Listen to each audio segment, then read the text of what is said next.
There he is. Wait, I think There you you're go, my muted. mom. Okay, now I'm not. There you go. Perfect. Okay, so congratulations, Tori. And we're going to be giving away 2 more scholarship Yes. awards. Okay, so we'll have a couple breaks in between mine that we'll be able to do that if you'd like. But we're going to get going with this because we got a lot to cover. Yeah. And the class is titled, for all of you that are just coming on for the first time, it's called How to Become a Millionaire. So I want to teach all of you, even if you don't win, you're going to still be winners. You're still going to be able to make lots of money, as these guys all know. So I have my other teacher, Rich, Mango Rich. He's going to be presenting. And so just real quick, I want to sort of outline what we're going to be talking about. So, Mango Bob, I'm sorry to cut you off. We have 2 Richard Hoag, so if the right one could raise his hand, please. it's just, he's probably on twice. There we go. I got him. Okay. All right. So, everybody here has been brainwashed. From the moment you've been born till now, you've been brainwashed to spend all your money, not to save any of it. So we need to unbrainwash you and show you that by saving some money, you're gonna do really, really well. So we're gonna teach you some terminology. We're gonna teach you whether you can pick stocks or not, whether you're good enough, when you should buy and sell. We're gonna teach you how not to pay a lot of expenses. We're gonna teach you how to lower your risk, and we're gonna teach you how to do this all tax-free. So we're not going to try to tell you what to invest in. We're just trying to educate you so you know how to do it yourself. Take the mystery out of this, because in the end, this can really be simple. It doesn't have to be complicated. Okay, so let's get started with this.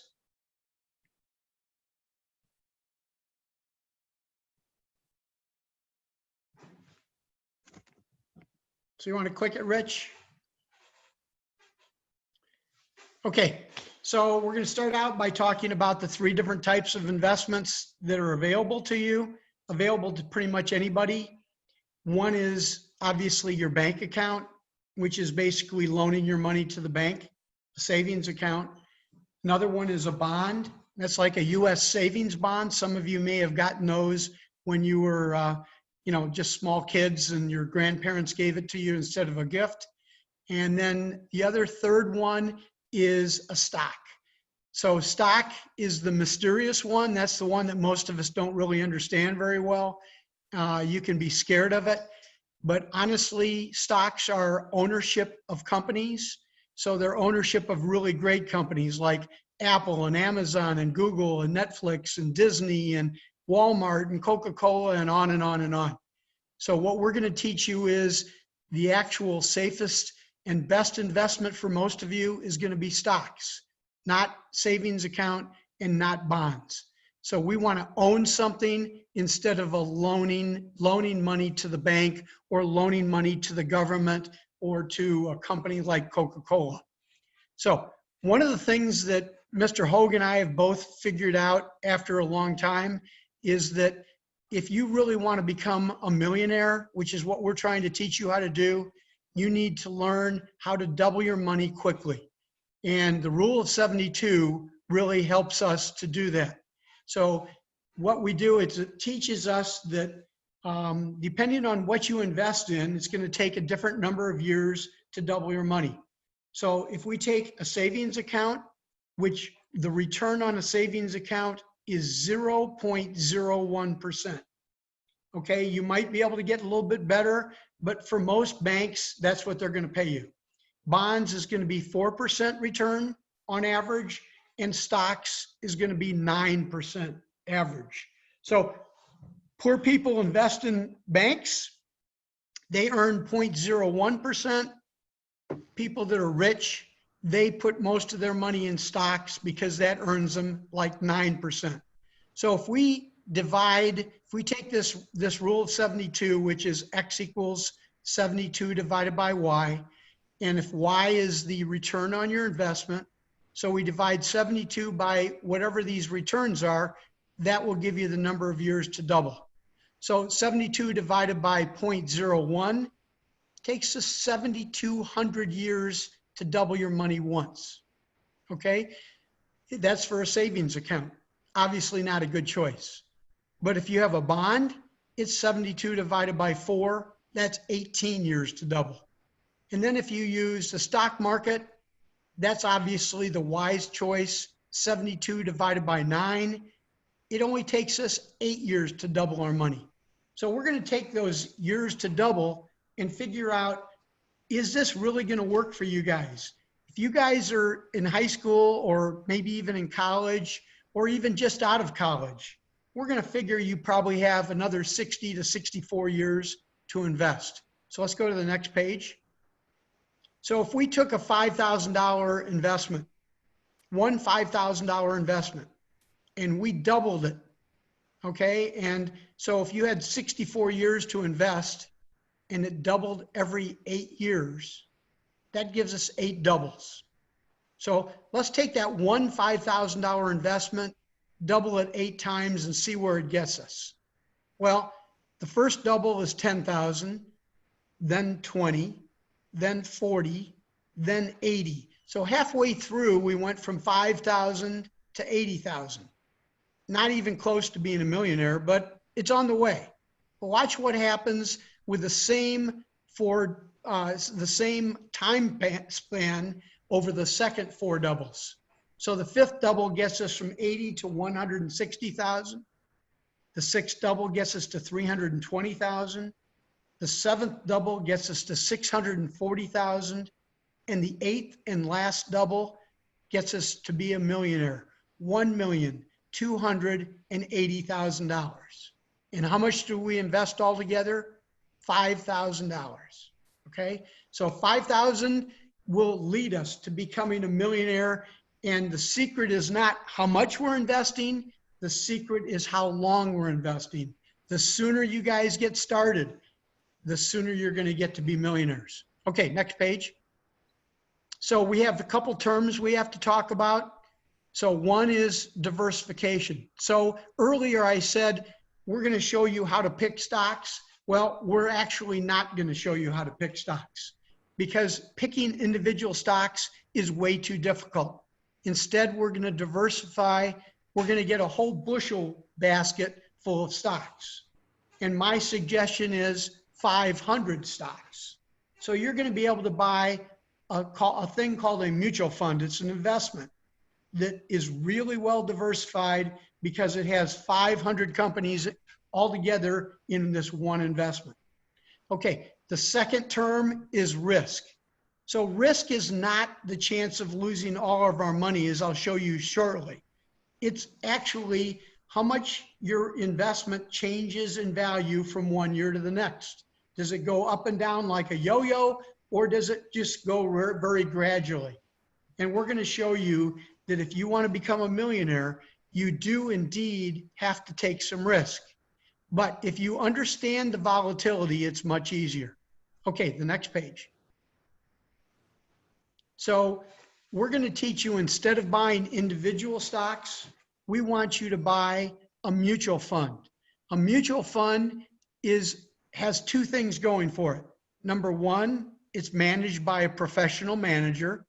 And number 2, it has a whole bunch of investments in it, which means it's really well diversified. We do not want you to try to pick stocks. Even though you think you understand companies, you understand stocks, you're going to be competing against people that are way, way smarter than you or me or Mr. Hoag. And instead, you're probably not going to be successful over a long period of time. So instead of picking individual stocks, we're going to try to show you how to find the very best mutual funds to invest in. Next page. So this is how it really works. This is the stock market over 225 years. Okay, what's the trend there? The trend is up. Okay, it doesn't go straight up, but it does go up over time. That's over 225 years. If you look at the x-axis on the left, it doubles. It goes 2, 4, 8, 16. Before you know it, 32,768. Okay, that's how you're going to become millionaires. You're going to use the power of the stock market, which gaining 9 to 10% a year is going to make you literally millionaires, and probably in many cases multimillionaires. Now you see in the middle of the chart there, the worst time we've ever had in the history of the stock market, 1929. That's the start of the Great Depression, and that's when they had the stock market crash, the worst downtime in the history of the stock market. Yet if you look at this chart, it doesn't go down to zero. It doesn't even come close to going to zero. Okay, so the stock market is not something to be afraid of. It's something to respect. It's something that you need to understand. And those people that told you that the stock market is risky and you can lose all your money are exactly correct. If you don't know what you're doing, it can be risky and you can lose all your money. We're going to try to show you how not to do that. Next chart. So this is the history also of the stock market since 1926. So this was before the Great Depression, and you see on the left that orange that spikes downward, that was the Great Depression. That was not the Great Depression, that was a stock market crash. And it was the beginning of the Great Depression.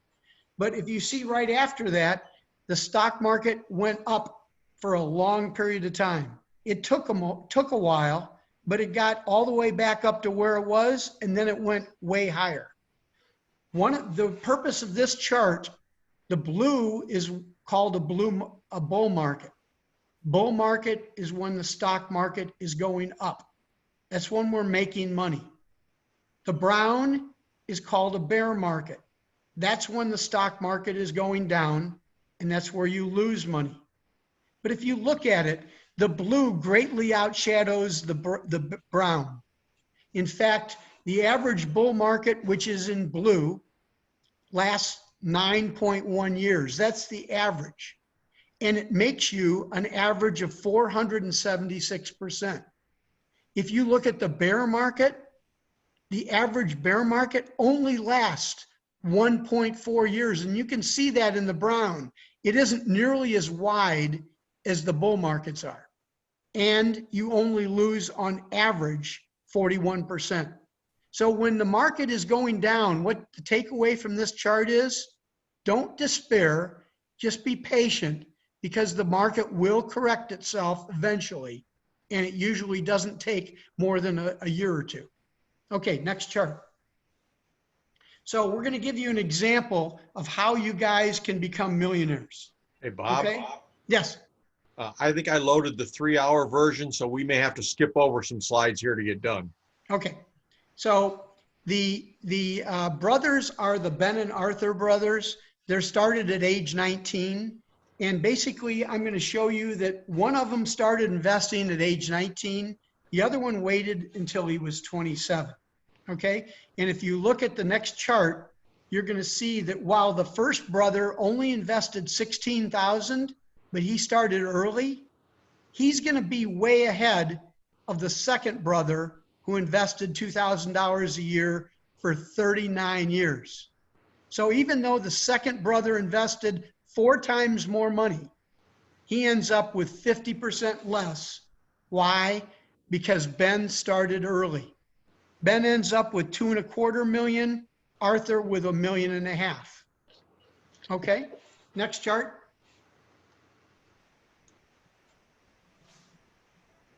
So this is just another quick example of how the power of compounding can work. So in this case, we're talking about one $2,000 investment, and we're talking about something called the S&P 500 fund. It's a mutual fund that has 500 different stocks in it. We'll talk about that in a little bit later. So if we look at that $2,000 investment, and if it's held until age 65, But if you invested it at age 44, if you looked over on the right side at the bottom, age 44, that $2,000 grows to $16,000. On the left, if you invested it at age 15, that same $2,000 investment grows to almost $300,000. So what's the takeaway here? Again, start early. Every year you wait costs you money. Okay, next page. So now we're going to try to show you how to evaluate any mutual fund. So what we're telling you is that mutual funds are the way to invest, not individual stocks. So we're going to look at line 1.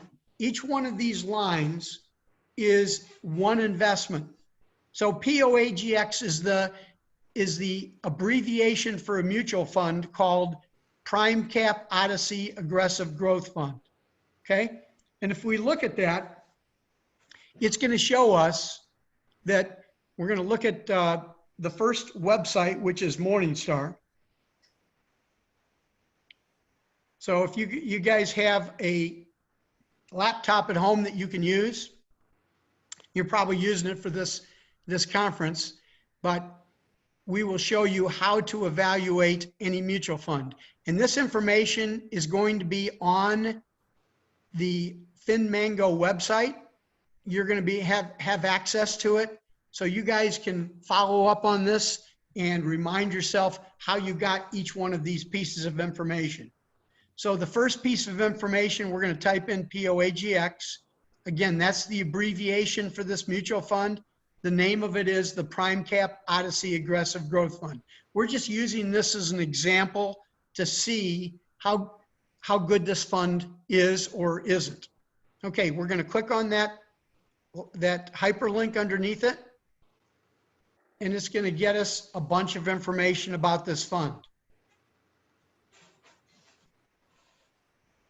So the question is, Lydia had a question, do investments count against you when you file for FAFSA? And the answer to that is, it depends. We're going to get to that. They might or they might not. Okay, so we're going to look at this, and the first thing that we're looking for on our chart, if you could put that chart up there because they don't have that, Rich, is what the category is. And back on the other screen, the category is mid-cap growth. So it says US fund, mid-cap growth. So most of these funds that we look at are US funds. We're not going to put that on there. Instead, we're just going to put mid-cap growth. What does that mean? It means this fund manager, and his name is Alec Lucas, I believe. Oh no, that's not him. But anyway, the fund manager for this mutual fund is going to invest in middle-sized companies, not large companies like Apple or Amazon, and not small companies like Smucker's, which happens to make jelly and jams, okay? But middle-sized companies. And it's also investing in companies that are growing quickly, okay? So it's middle-sized companies that are growing quickly. And again, the mutual fund manager is the one that picks out which mid-cap companies that he invests in. Okay, the next piece of information we're looking at is whether it's a load or not a load. So that's in column D here. So again, we're using this chart to figure out whether this is a good fund or a bad fund. So if we look at where it says load, and Rich is highlighting that, it says none.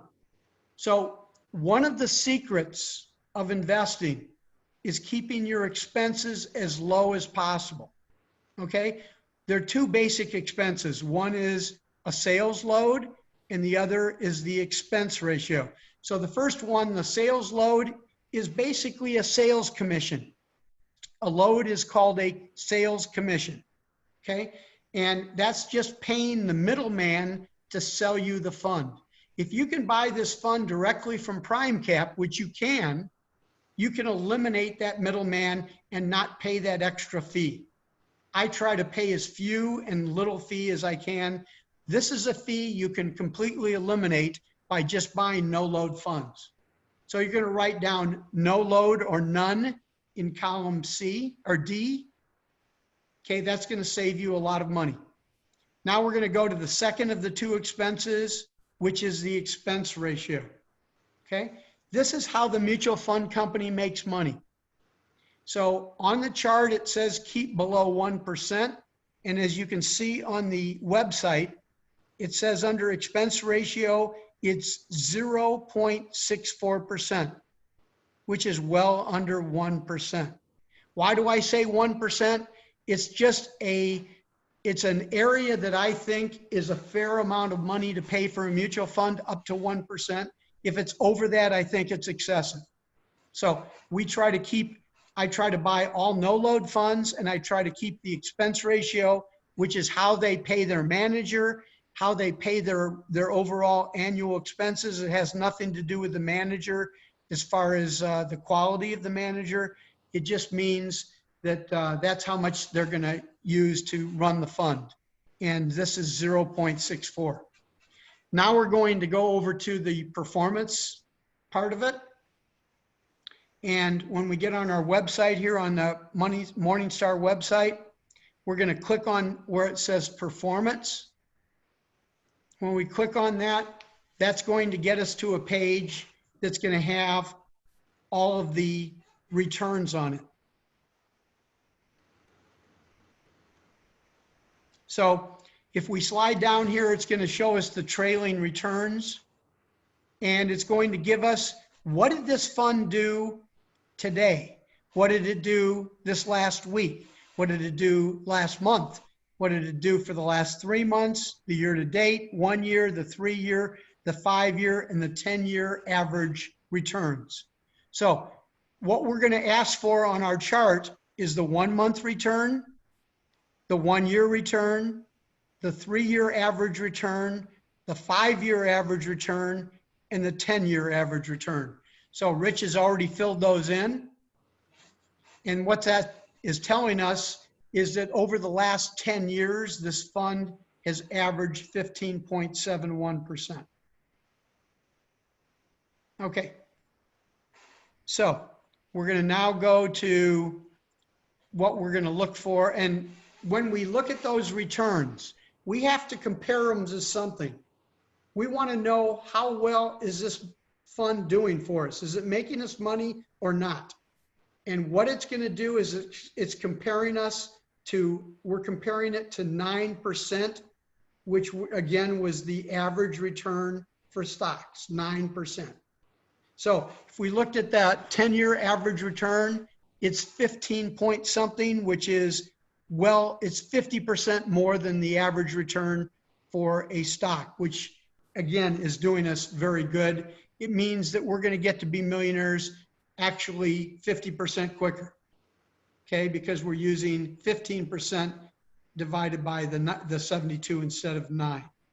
Okay, now we're going to try to fill out column K, which is the Morningstar rating.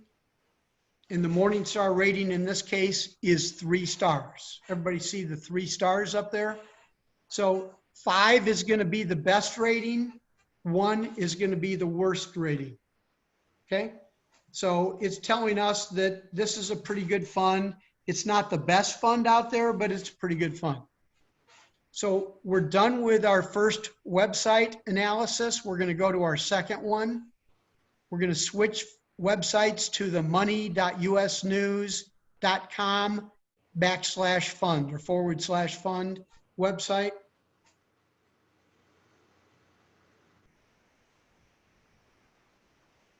He's going to do that now.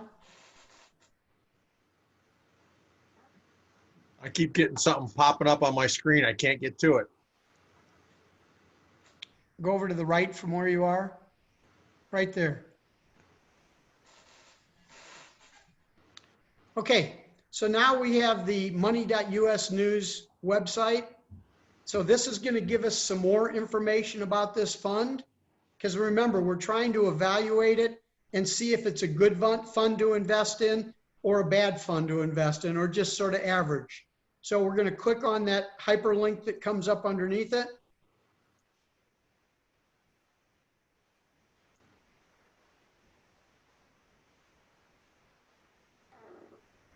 And we're going to see another page on this fund, on the Prime Cap Odyssey Aggressive Growth Fund, that's going to help us tell us whether this is a good fund or not. Now, normally this is a 3-hour class that we're condensing into an hour and a half.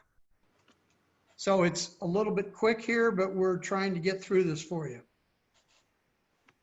Okay, so the first thing we're going to see is a paragraph underneath it that's going to explain, if you go back up a little bit,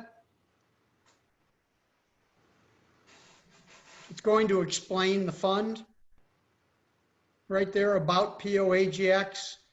And basically it's telling us that it's going to invest in stocks that have long-term growth and typically in mid and small size companies that are growing quickly.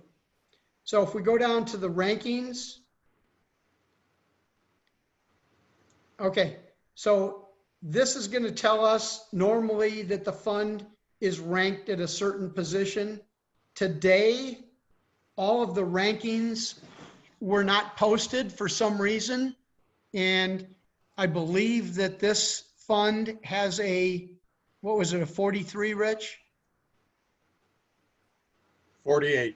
48. So normally this fund is ranked number 48 and it's compared to 591 funds. So normally where it says it's currently not ranked, it would say 48.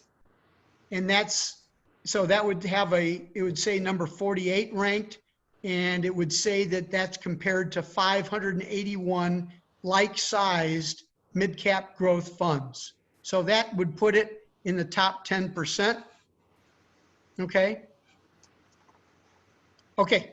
So you're going to fill that out, 48 out of 581 in column L. And now we're going to go over to column M.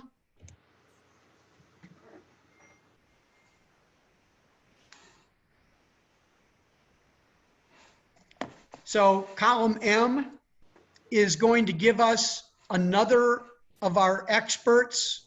So the first expert was the 48 out of 581.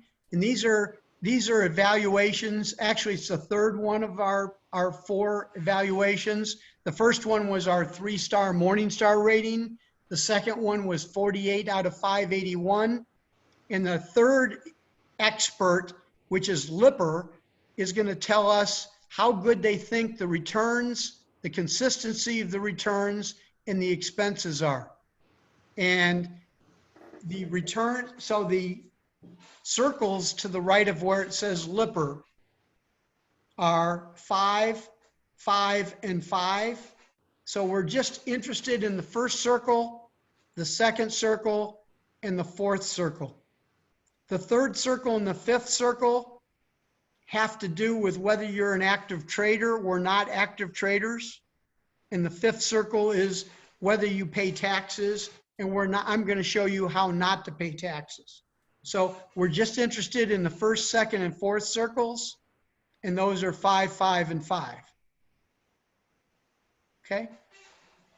And then we're going to go to the risk. So up at the top of the page where it says overview, you can see risk. Click on risk.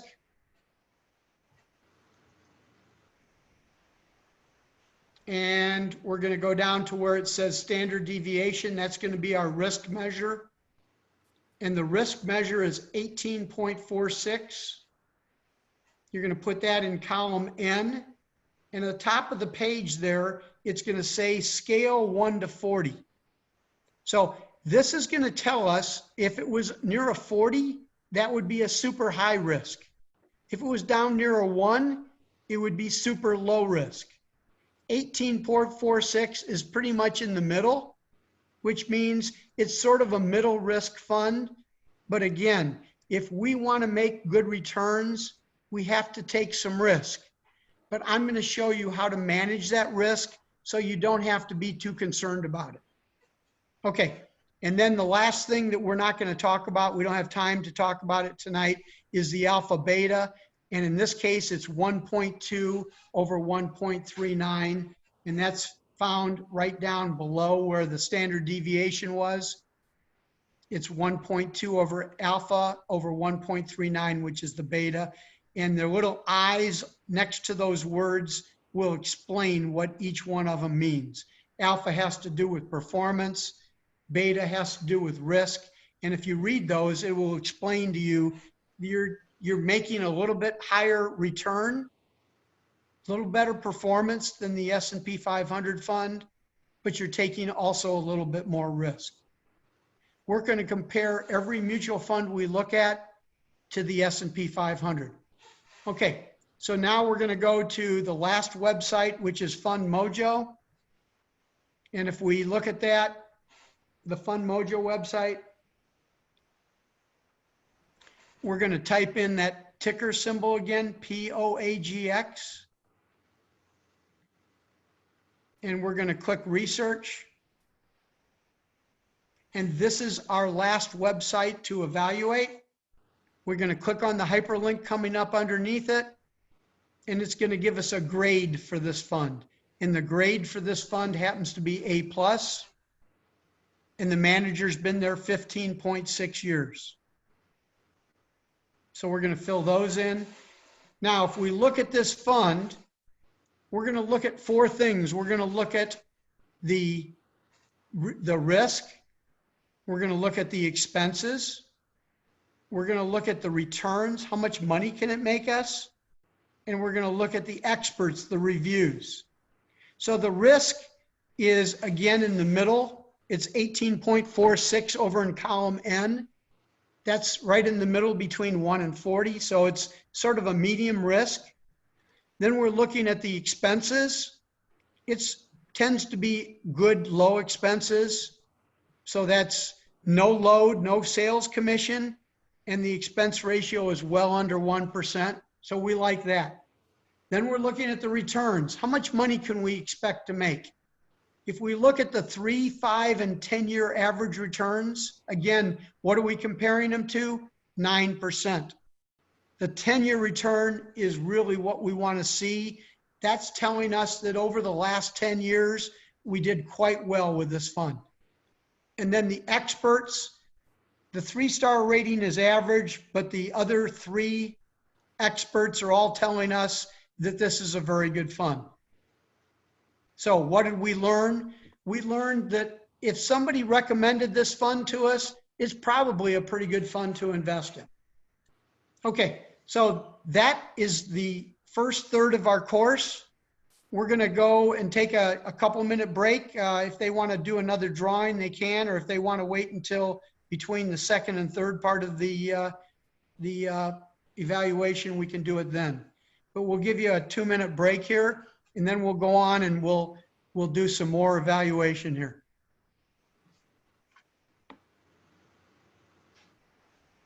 I can take some questions if anybody has any questions for us.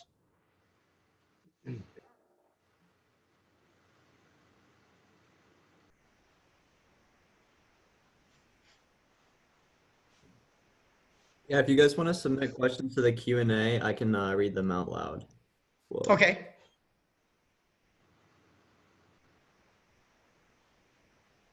People are sending things in the chat. Okay. Nope, actually that's old.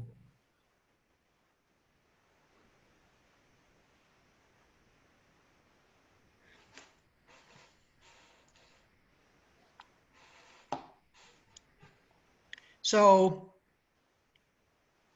we could go ahead and get started with the second part of this. We're going to show you, so we just showed you how to evaluate a fund. What we're going to do now is we're going to show you how to find the very best funds. Okay, so the first thing we have to decide is what type of a fund do we want to find? Do we want to find a bond fund?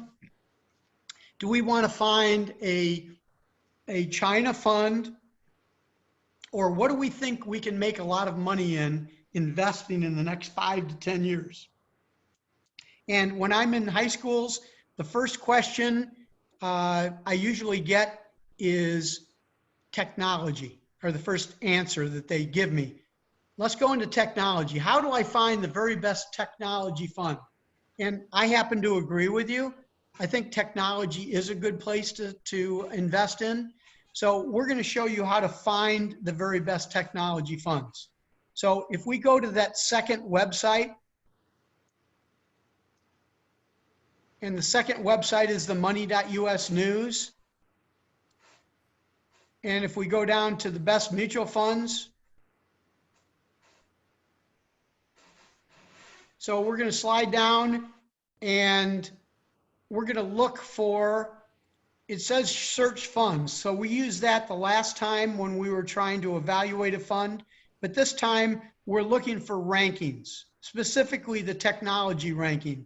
So when we click on see rankings there, okay, now we click on select ranking, and it's going to give us all the different choices. So it's going to give us China, it's going to give us different type of foreign funds, different type of sector funds like financials, and we're going to slide all the way down to where it's in alphabetical to technology. Click on technology. So again, what are we trying to do? We're trying to find the best technology fund to invest in. So this website is going to give us what they think are the best 5 or 10 of them. We're going to take their top 5 choices, and then we're going to select which one of those 5 is actually the best one for us to invest in. Okay? So what I want everybody to do, or what we're going to do, is we're going to write down the ticker symbols for the top 5 technology funds that they list. Okay? And so we go to the first one, and it's going to be, which is the first one, Rich? VC, they just mixed them up for us a little bit. Yes, they have. VCSTX is what they call the top technology fund. The second one they list is VITAX. The third one is RAGTX. The fourth one is RYELX.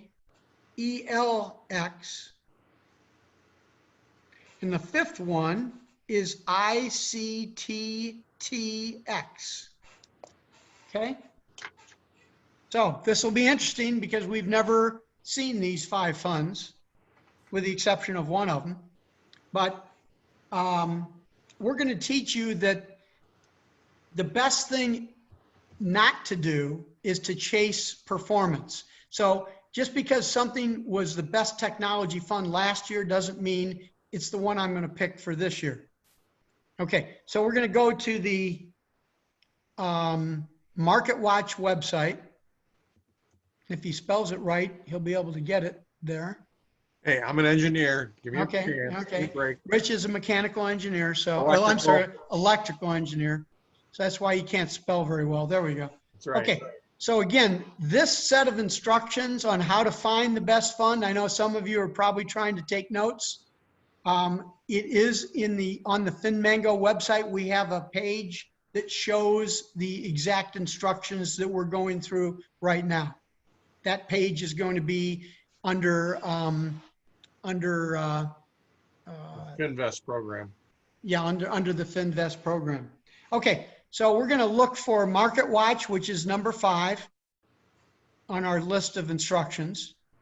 And after we get rid of this advertisement.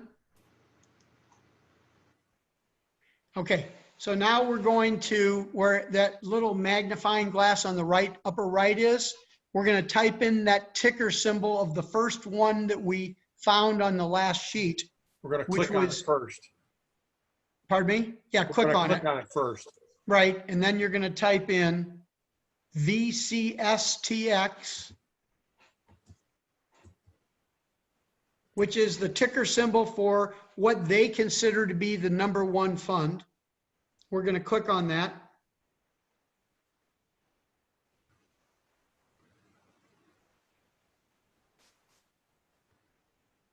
It comes up underneath us in a square black rectangle. And it's going to give us a whole page of information about this one fund. Now, if you look at there where it says watch list in green, the green block that says watch list, if you move up from that and over to the left, there's a little tiny rectangular box that's in gray that says fund comparison. So what we're going to do is we're going to click on that, and that's going to enable us to compare all 5 of these funds that we wrote down. So now we're going to type in these ticker symbols, the 5 of them, each separated by a space. So we've been doing this for how many years, Rich? 4 years, 5 years? 5 years? 4 with me. Yeah, 4 years. And I've never had so much turnover in these funds, but we're going to see how they look. So each one of these funds, you're going to separate by a space. RYELX is the next one, and ICTTX is the last one. Okay, and we're going to click on Show Funds, and we're going to hold our breath, Rich.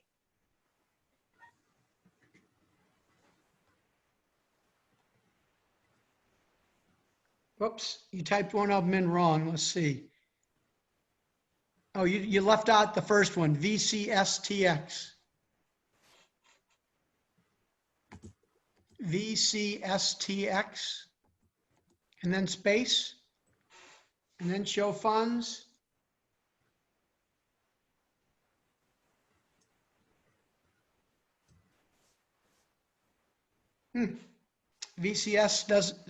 VCSTX doesn't want to show up.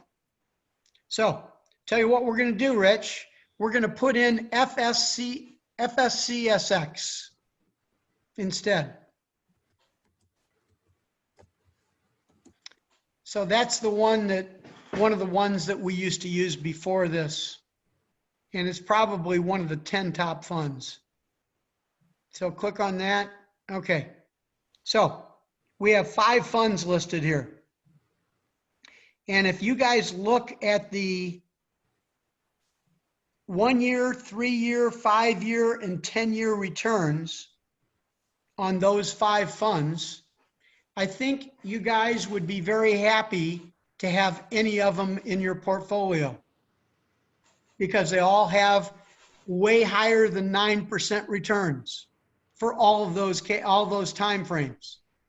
Okay, we usually look at the 3, 5, and 10-year returns. So the ICTTX doesn't have a 10-year return because it probably hasn't been around that long. But if you look at those, you would probably be happy with any of them. But we need to whittle this down to one fund. So we're going to click on Fees and then Show Funds. And we're going to try to eliminate some of those funds.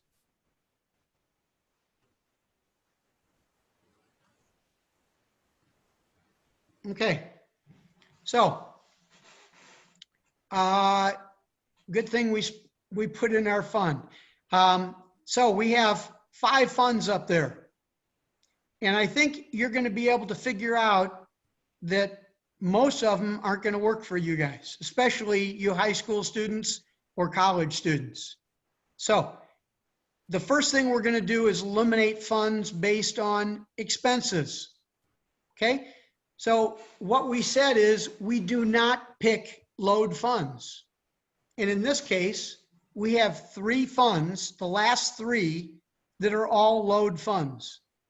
The third one has a 5.5 load, fourth one 4.7% load, and the fifth one 5.75% load. That's all unacceptable. That's all extra fees that we don't have to pay. Okay? And if we look at expense ratio, remember we want to get those under 1%. We look at those, we can eliminate the same 3 funds, even if those were not load funds, they'd still be unacceptable because they all have higher expense ratios. And then if we look over next to the 12B1 fee, we really didn't mention that because it's still a small fee. That is another 0.25% that we don't have to pay. And so we're going to eliminate that one too. So we have 3 funds there that we're going to eliminate, the last 3.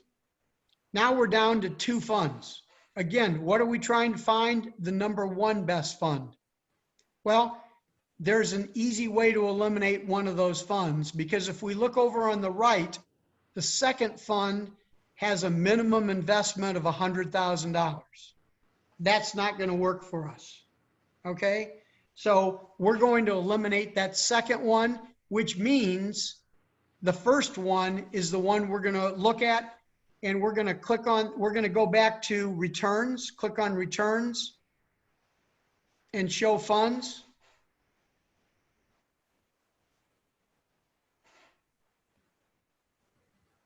And if we look at those 5 funds, that first one is clearly the choice, not because the returns are always the best, but because the expenses are always the least and the minimum investment is way less than the second one. So we just showed you how to find the best technology fund to invest in. I think all of you, even though you haven't had this class, probably would have picked the same one based on my criteria. So that is going to be able to be used for picking the best bond fund, the best any kind of fund that you're trying to find. Okay, so now we're going to go on to the third part. Well, we can take a break here real quick, and we can have a drawing if you want, Rich or Scott.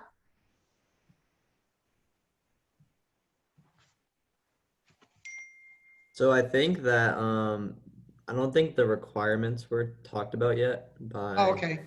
So we're going to keep going, plowing through here, and then do the two requirements at the end, right? Correct. I think that's the way to go. Okay, that's fine.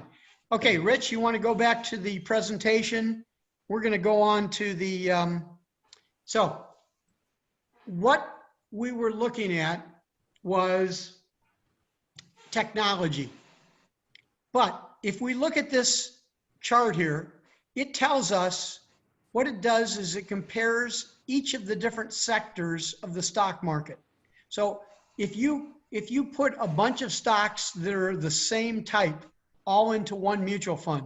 So like the technology funds that we looked at, they had mostly technology stocks, but there are also other sectors that we could be invested in. We could be invested in industrials. We could be invested in utilities or financials or any of these other different sectors. But the problem is there's no consistency. What they do is they rank all the sectors each year. So 2009, the top sector would have been technology, and then they ranked them by performance all the way down to the bottom, which was utilities. And the second year in 2010, the top one was industrials, and the bottom one was healthcare. The third year, 2011, the top one was utilities, the bottom one was financials. So if you look at this, it's a hodgepodge. And unfortunately, there's a type of investing, it's called momentum investing. And basically what it is chasing sector performance. So it says, hey, just because something did good last year, it's probably going to be doing good again next year, and then the next year. And if you look at that, that isn't the case. It's all over the place. There is no one sector that's always on the top. There's no one sector always on the bottom. They're going to interchange. So instead of trying to pick a sector, my suggestion is going to be way simpler, way simpler. What we're going to do is we're going to buy all the sectors combined. How do we do that? We get what we call the S&P 500 fund, because indeed that's the 500 biggest stocks. And just by definition, the 500 biggest stocks is going to have each one of these sectors in it.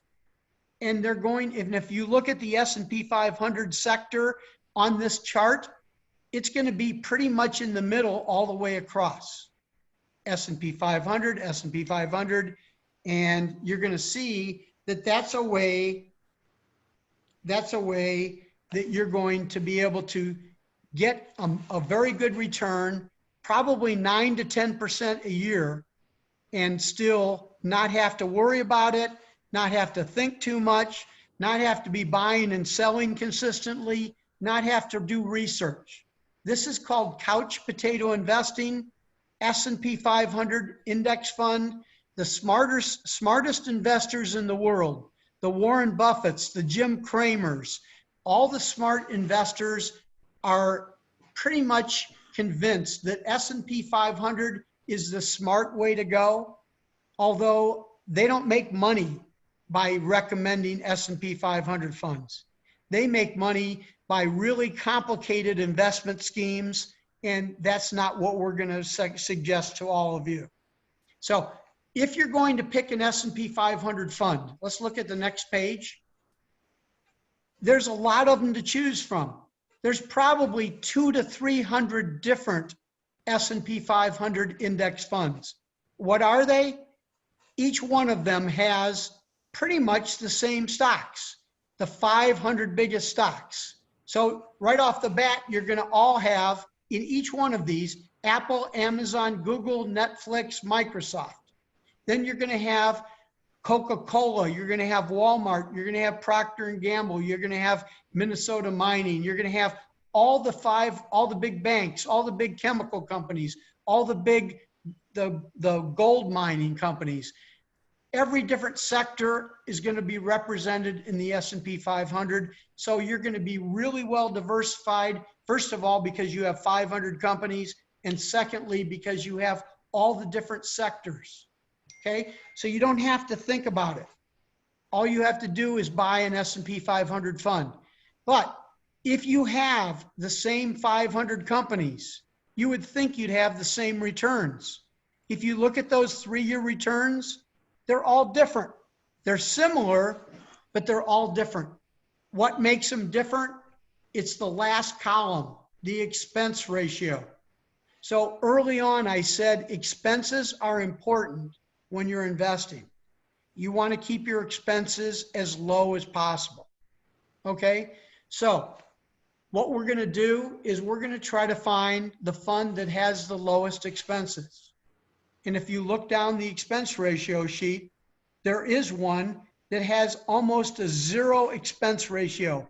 It's 0.02. The highest one there is the Dreyfus, that's 0.5.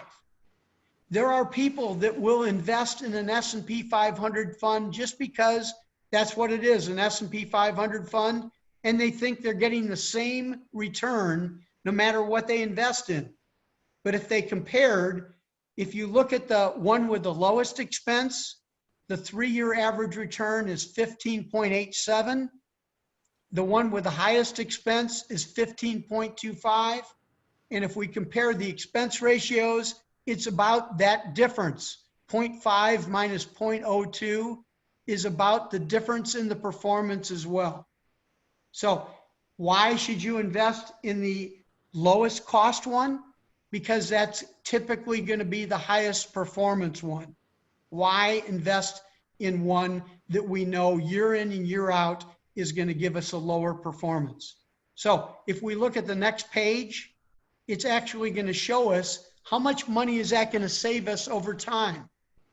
And the first fund that we looked at, the one with the lowest expense, 0.02, after 20 years of investing $10,000, it's only going to cost us $244 total expense over those 20 years. But if we look at the Dreyfus that has the higher expense ratio, it's going to cost us almost $6,000 worth of expense. Clearly, the Schwab one with the lower expense ratio is a much better choice. Okay, so expenses is a mistake that a lot of investors make. Another mistake investors make is they chase performance, like I told you that they would. They go from one sector to another, and they keep getting it wrong.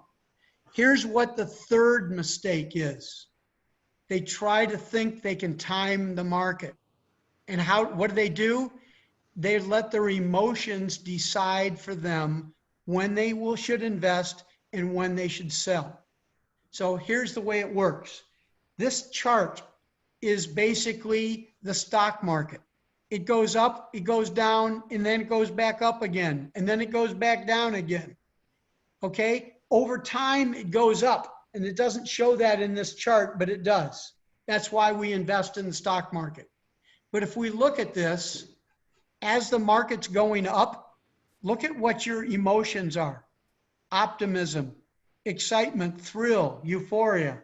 As Ryan Bayonet explained in an earlier lesson that we had, an earlier class, he said one of the biggest mistakes investors make is they let their emotions get involved. And clearly this is what happens.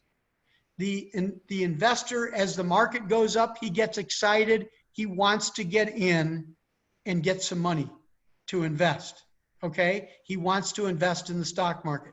As it starts going down, then he starts saying, I want to get out, okay? I want to quit investing. I want to get out of the market because it's going down. As it's going down, the price gets cheaper. That's the time he should be getting back in, okay? So when's the right time to invest? Look at the little box on the left, lower left part. Dollar cost average. Invest the same amount of money at regular time intervals. If you did that, you would invest as it's going up. You'd invest as it's going down. You would invest when it gets more expensive. You also invest when it gets cheaper. Okay? And if you do that, your average cost is going to be right in the middle.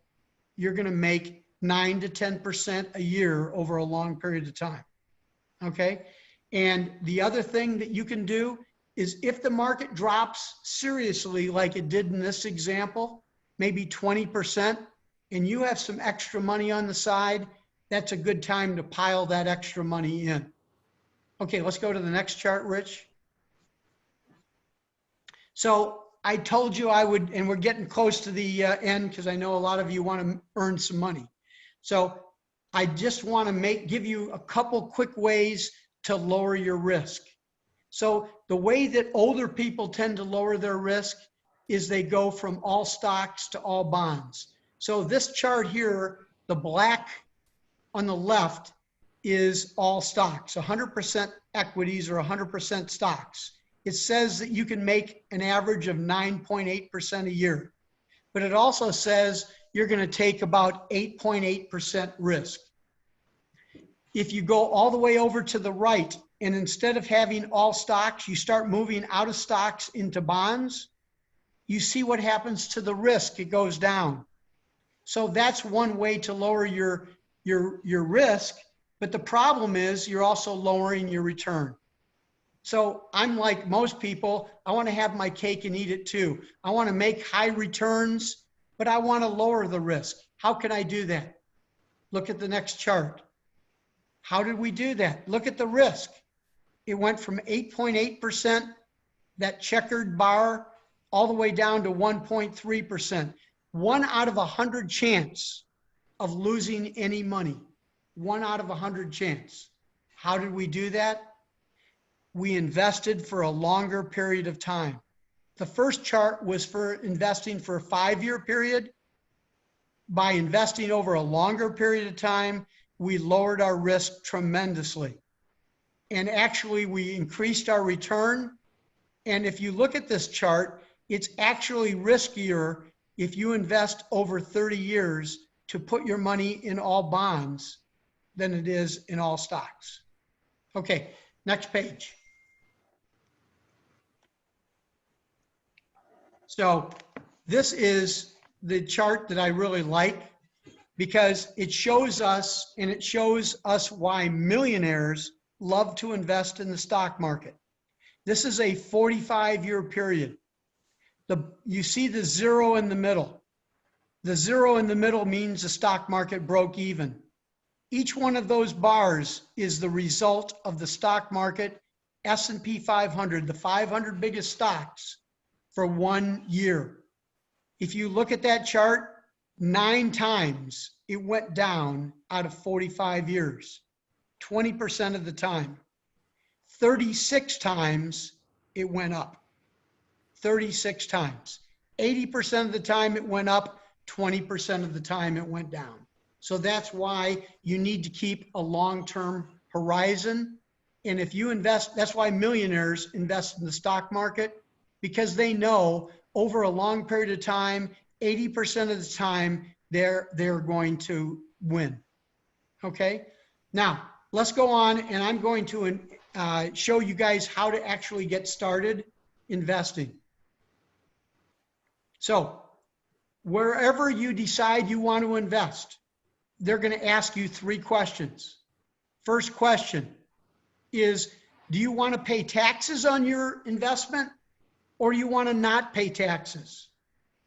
Yes, there is a way not to pay taxes, and that way is with a retirement account, the right type of retirement account. If you do a brokerage account, which a lot of people do, they're going to pay taxes on pretty much everything they make. So if you pick retirement account, you have a way to avoid paying taxes. So what's the second question? The second question is, which type of retirement account do I want to pick? Do I want a traditional IRA or a Roth IRA? IRA is individual retirement account. Okay? So traditional IRA, you don't have to pay taxes until you take the money out. Then you have to pay taxes. But if you pick a Roth IRA and you leave your money in until your retirement age, you can take all of that money out and no taxes will be paid on it. Okay? Now, so why would anybody pick a traditional IRA? That's a great question. And the answer is because the one advantage a traditional IRA has is you get to take money off your taxes the year you contribute. So you get to save several $100s off your taxes each year you contribute to a traditional IRA. With a Roth IRA, you don't get to take those $100, several $100s off your taxes. But if you start with $100 and you grow it and add to it and add to it, and you have $2 million in that account at retirement age, if you have it in a traditional IRA, you're going to have to pay about $600,000 in taxes then. If you have it in a Roth IRA, you'll pay nothing. So even though you save some money as you go along, in the end, when you really want the money, you're going to get to keep all $2 million instead of only keeping $1.4 million. The other big advantage of a Roth IRA, let's say you need some money out before you retire. Let's say you need some money out next year or 5 years from now or 10 years from now. You're able to take out from a Roth IRA any contributions you've made without any taxes, without any penalties, and you don't have to pay it back. It's not a loan, it's your money to keep. Okay? Traditional IRA, if you take any money out early, any of it, you're going to have to pay taxes on it. You're going to have to pay a 10% penalty, and you're going to and you know, so you're going to get to keep like 60% of what you take out. Okay, so the third question and the final question is, what do you want to invest your money in? Do you want to put it in savings? Do you want to put it in the stock market? And my suggestion is, don't pick individual stocks. Pick a mutual fund of stocks. And the ideal mutual fund, in my estimation, is an S&P 500 index fund. It has the lowest expense ratio, and it gives you consistently high returns over a longer period of time. The other choice may be a balanced fund like an SWOBX, which is like half stocks and half bonds. Unlike an all stock index fund, it's going to get you more like a 6% return instead of a 9 or 10% return. So a couple caveats you need to know, especially to high school kids. If you're under 18, you need to have somebody go with you to open up the account. It's called a custodial account. As soon as you're 18, you can take them off the account. The other caveat is, if you want to do a Roth IRA, you have to have some earned income. So it could be babysitting, it could be mowing lawns, but you don't have to necessarily pay taxes on it. Now, the one last thing that we're going to tell you, because there are four really good, there are more than that, but four really good low-cost S&P index funds. One is a Fidelity, FNILX. It has a 0% index or expense ratio. Schwab, SWPPX, has a 0.02% expense ratio. T. Rowe Price has a 0.19 expense ratio. And the Vanguard has a 0.04% expense ratio. The first two have no minimum, so you can actually start them with 25 bucks if you want. And the other thing about the Schwab is it has a really low expense ratio, but if you put a minimum of $1,000 in, they'll give you a $100 bonus. So that ends my presentation. I know I jammed it through quickly.